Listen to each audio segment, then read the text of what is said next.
ในวันที่3 มีนาคม 2019 นี้ห้องตำรวจปกส.แขวงสารวัตรได้จัดกองประชุมพบปะแลกเปลี่ยนบทเรียนและเวียกงานวิชาเฉพาะ6 เดือนต้นปีเกี่ยวกับเวียกงานสืบสวนสอบสวนคดีอาญาเวียกงานสกัดกั้นและต้านยาเสพติดเวียกงานอุบัติเหตุภายใต้การเป็นประธานของทานพันโทอุดรแก้วแสงมณีรักษาการหัวหน้าห้องตำรวจปกส.แขวงสารวัตรให้เกียรติเข้าร่วมของทานพันโทชมพู่สายจันทเวชห้องกองบัญชาการปกส.แขวงสารวัตรมีบรรดาห้อง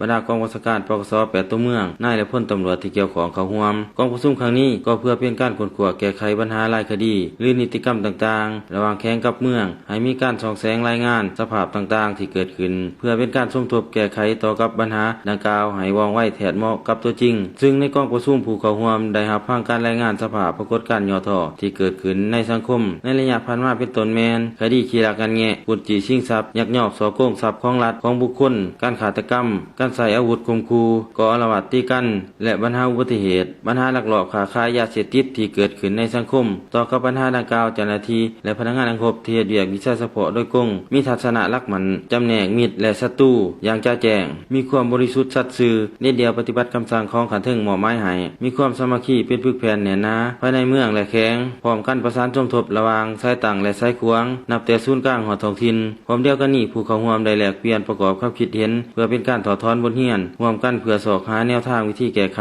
และนำเอาคำแนะนำดังกล่าวไปจัดตั้งปฏิบัติอยู่กองของตนให้เกิดผลสำเร็จและสอดคล้องกับสภาพความเป็นจริงทั้งนี้ก็เพื่อเน้นใส่เหตุให้การจัดตั้งปฏิบัติมีความสะดวกถูกต้องและเป็นเอกภาพทั่วแขวงสารวัตรเหตุให้การปฏิบัติหน้าที่ของกองให้มีประสิทธิภาพสูงต่อกับเวียกงานสืบสวนสอบสวนคดีอาญาคดีอุบัติเหตุคดีค้าขายยาเสพติดโดยเฉพาะปัญหาที่ยังคงค้างอยู่ในภายในกองของตนที่ยังเหตุบ่ทันสำเร็จพร้อมทั้งสมเทียบคืนการดำเนินคดีภายในกองของตนเทียบใส่กับกฎหมายว่าด้วยคดีอาญาฉบับปรับปรุงใหม่เพื่อเป็นเอกภาพถูกต้องตามขั้นตอนและรับประกันให้ผู้กระทำผิดถูกลงโทษตามกฎหมายอย่างเข้มงวดในตอนถ่ายกองประชุมทานพันโทชมพู่สายจันทเวชห้องกองบัญชาการปกส.แขวงได้ให้เกียรติโอล่มและให้ทิศสีน้ำตื่มอีกโดยเน้นให้สืบต่อจัดตั้งปฏิบัติเวียกงานวิชาเฉพาะอย่างละเอียดส่องแสงรายงานเหตุการณ์ที่เกิดขึ้นให้ต่อเนื่องเคลื่อนไหวประสานสมทบกันให้ท่านเหตุการณ์พร้อมกันนั้นให้กำแหนบรรดาเนื้อในคำสั่งและแจ้งการที่ขันทึ่งว่างออกอย่างลึกซึ้งพร้อมทั้งนำไปจัดตั้งปฏิบัติความรับผิดชอบของตน